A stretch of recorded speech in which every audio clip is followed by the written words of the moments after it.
Hello everybody, today we're going to do a quick class on what is money. Before we get started, we need a little history review. We need to go back in time to around World War II. The Bretton Woods Agreement was negotiated in July 1944 between various nations, including the US, the UK, and the Soviet Union. Gold became the main asset where the US dollar was pegged against it. In turn, other currencies were pegged or allowed to float against the value of the dollar.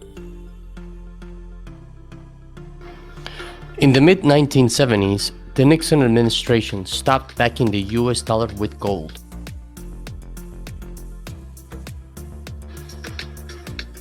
Why did this happen? Well, every dollar printed by the Federal Reserve was physically backed by gold. Until it wasn't. Due to inflation or the increase of the price of things or services, the US government could not back every additional printed dollar with the gold it had in its reserves. A solution to be able to keep controlling the supply of money was to free the dollar from gold. This was the beginning of the fiat system, or money backed only by the faith of the government. Please keep in mind that before the era of the fiat system, gold was the preferred store of value as far back as 500 BC. Okay, so what's the big deal with the fiat system? Well, it gives any government the power to print as much money as it wants. This makes the supply of money infinite. And when the money supply is infinite, the dollar becomes worthless every day. In fact, 20% of all the dollars ever printed were printed in 2020, over $3 trillion. So if you want to save money, you better not keep it in the bank because it won't earn enough interest to beat inflation over time. Instead, what you should do is save your money in assets that appreciate over time to beat inflation and keep your purchasing power. Real estate, stocks, collectibles, or my personal favorite, Bitcoin. Inflation is said to be around 2.5% per year. In reality, it is much higher because it doesn't account for the rapid increase of things we consume like college, rent, restaurants, subscriptions like Netflix or Amazon, among other things. These go much higher than 2.5% per year. There are two ways in which you can increase your wealth: by compounding your interest, by appreciating, which is increasing in value, or a combination of both.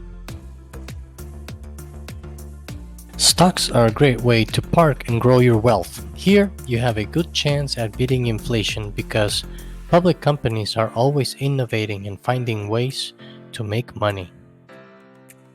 Real estate is another good investment that historically has beat inflation.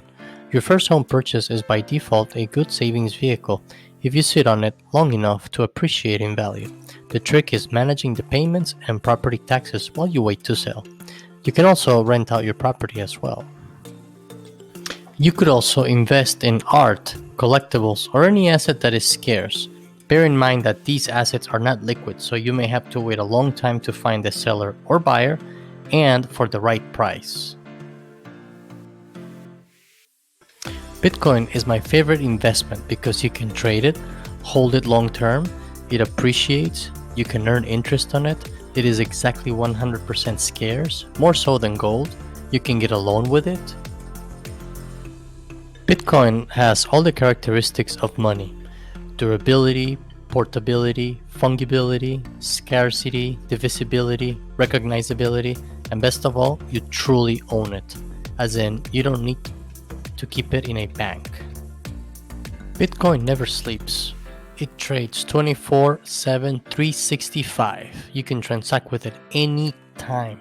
You can move it across the world with you. You don't need permission from anyone to do with it as you please. Here's the thing.